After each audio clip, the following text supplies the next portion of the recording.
I'm Bill. And I'm Candace. And we're the Disruptors. Hey, welcome to the show. Well, it's so nice to be back here at the Bat Cave. Well, you know, we prepared it just for you, Bill. Well, it's very nice of you to do that. And I appreciate it. Today we're going to listen to why people fail in business. Yes, well, this was prompted because of, we've had several different emails come in. Right. So I want to thank you, Claire, out of Skagit Valley, for going ahead and asking us these questions. We get questions all the time on our email, and so I thought that we would take some of those and do a show on them. Western State Hospital wanted to know if you were available for your interview. They were wondering how you were doing now that you're released again. And I just want to say this. Yes. That medical is big business. It's big business. And there's no mistakes there. So rolling right along in the program. Well, I noticed that you did apply for a job there. Well, I did, yeah. I wanted to make sure we were close enough to do the podcast because they were talking about a long-term vacation for you. How was your vacation, by the way? It was just fine, thank you. Well, we're glad that you're back. You're back safe and sound. You were on vacation. I was here. Oh, yeah, that's what you always say. Yeah. Yeah, we know the truth. Okay. So today we're going to talk about mistakes a business make. That some of them are very logical, I would imagine. Well, I don't want to say it's common sense, but I look at certain things and I go, wow, that's just kind of common sense. But I think what happens in that is, being raised constantly as an entrepreneur with all of the startup companies.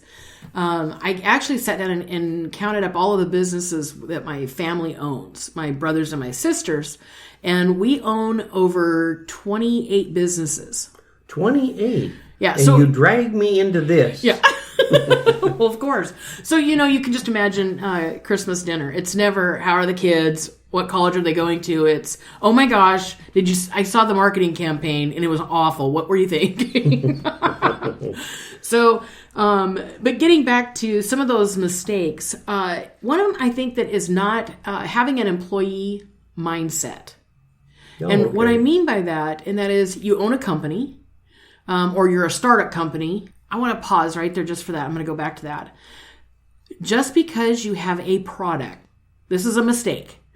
Thinking that you have a product does not make you an entrepreneur, or it doesn't mean you have a business.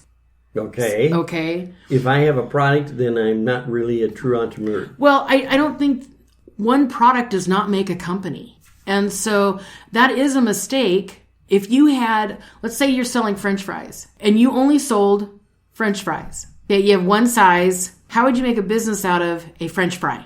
And you couldn't add anything to the one French fry? No, this is what I'm saying. It's one product. One product? You couldn't, really. Okay, but we have people that they will have one product or they'll have one service. So they're limited into development. Absolutely. Their marketing would be limited. Their growth would be limited as far as that goes. It's no different than, going to a publisher and the publisher has only published one book. Here's a trend that's going, placement in adult family home.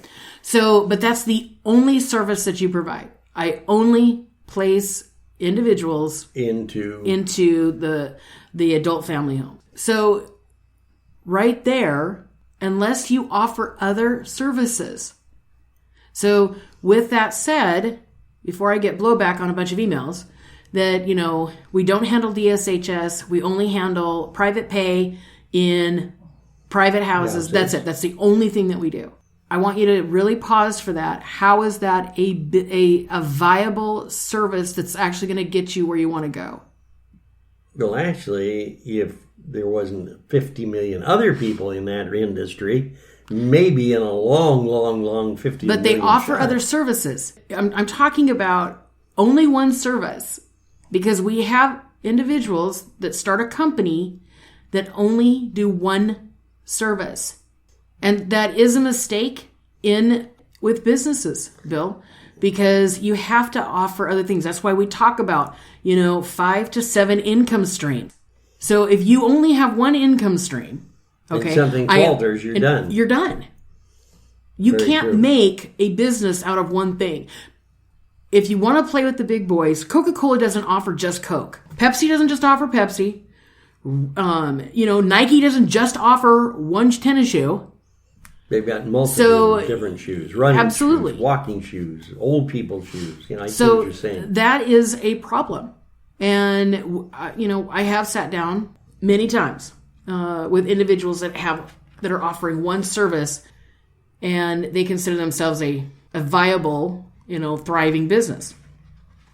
And I'm just going to leave it at that so we can move on. But the employee mindset, I think not prepping, your life, because you have a personal life and now you have a business life, and making sure that, one, there's work-life balance, but two, that you're not, you're efficiently and effectively spending your time wisely. And to not prep your personal life is a big problem, because it'll bleed into your professional life as an entrepreneur. In other words, there's sacrifices that need to be made. And in order to get a business up, I don't know. I mean, I know there's books out, the 4-hour work week. Oh, yeah. The 20-minute decision maker. Yeah. I can rule the world. I only have to spend, 3 minutes, 4 seconds. I mean, I don't know who those people really are. I know that it takes a lot more to run a company, especially a startup. When you see those quotes that, I'd rather do today what most people won't do so that tomorrow I can do what I want to do, right? Well, it takes, I don't know how you get sales in 3 seconds. Unless it's an internet. And even then you've got to spend time marketing that online. Well, it's very true. You're dedicated. Once you start that step into entrepreneurship and build that company, it's part of your life. And you have to balance it out. If you're married or if you have a family, you have to really balance things out, because you can be obsessed one way or the other, and that other side that you're obsessed with destroys the other side, basically. It does. And part of that life prepping, right, is that you want to open up a business, but you've got to make that transition. And the employee mindset is always coming at it, really, it's, for lack of a better term, I almost want to say it's almost a complete victimization, where things happen to you, you don't make things happen. The employee, their job is to manage a system, a process, to manage, something, whatever that is, right? Customer service, answer phones, solve problems. Correct. Here's the manual on how to solve those problems. Okay, right. It's already done for you. Well, when you're an entrepreneur, you don't have a manual yet. No, you don't. You're often creating the manual on the go, and after 3 to 5 years, you should have some form of a manual by then. You would think so. But it's part of prepping your life, knowing how much money am I going to need, how much money am I going to need to survive, to pay rent, to make the car payments. At what point do I transition over to the next step? To the next step, absolutely. And so that's what I mean by prepping your life also. It's kind of interesting also, because I know the big entrepreneurs, the guys that are investment capital or financial businesses and things of that nature, all of them say the same thing. They have to have a team around them to make it work, because they cannot completely isolate their life into every aspect, from marketing to finances to any part of the company. They have to have the different views from other individuals to make it work. So even if you're a small company starting out, then you're going to have to build a team eventually. It takes a village. And I know it was Hillary Clinton who had coined that, to raising a child, but it takes a village to raise up a business, to run a company, to do community activism. It takes a village. It takes multiple hands, and you can't be the only one at the helm. So it makes it kind of interesting that so many times we get sold on the attitude of this product or this service is going to build you tomorrow. Absolutely. And all the tools are here today, but really they're not. So you invest in that not knowing, and one of the biggest mistakes you really put together is all of a sudden that team that you needed, you don't have. Now you're quandary. What am I going to do? Where am I going to go from here? How am I going to make it work? Well, even direct sales, you build your team. Okay. So, yes, putting all the people around you. I would like to see one corporation. I'd like to see one solid business. And I mean a business, not a concept. Or an actual business, yeah. No rubber duckies. No. Okay. That only has one person at it. It's a Fortune 500 company. Wouldn't that No, I mean, I'd like to even see a startup. Well, either way, because they just are not going to exist. Eventually, I mean, you're going to have to, one of the other, I mean, as we're moving forward, one of the other pitfalls of businesses is one, having the ability to actually let go. Mm-hmm. Hire people, to do your stuff. One of the things that I just had a conversation with was a business owner, and, she was like, I think I just need to go back to school and learn how to do Adobe. And I was like, why would you want to do that? Well, because I need to pay for all this design work for our pamphlets. She said, I'm constantly needing to hire a designer. But yet I can't really, the company's not big enough to afford one yet. Well, there's other avenues, to be able to hire design work. The bottom line is, why would you stop your growth as a company? Right. Okay. This is part of an employee mindset. I want more tools so that I can go ahead and do the work versus my time is more important if I get out here. I'm the face of the company. I can make sales. Sales means I can pay for that designer to make that product. Yeah, but don't you get to the point where, you've got all these sales, and this is something that really generates you because you can feel that cash coming through the door. Sure. But then, on the other hand, you start thinking, wow, the internet gives me so many opportunities. There's so much that I can grasp from the internet. Marketing and as you said, printing qualities are interesting because now we can sit down and we can just type up whatever we want, send it, and the printer has it ready to go. We just pick it up. I think the thing that really interests me is, in the area I'm going to, is time allotment. Well, your time is more valuable making that connection in the sale than it is versus, sitting at home with a computer trying to make out a calling card or something to save a buck. Exactly. Why would you sit there and waste your time? I mean, it's going to take you 7 times longer to make whatever it is that you're making. You don't have the expertise when you could have been doing something else that would have been causing far more profitability for the company and you. And making it an easier lifestyle at home.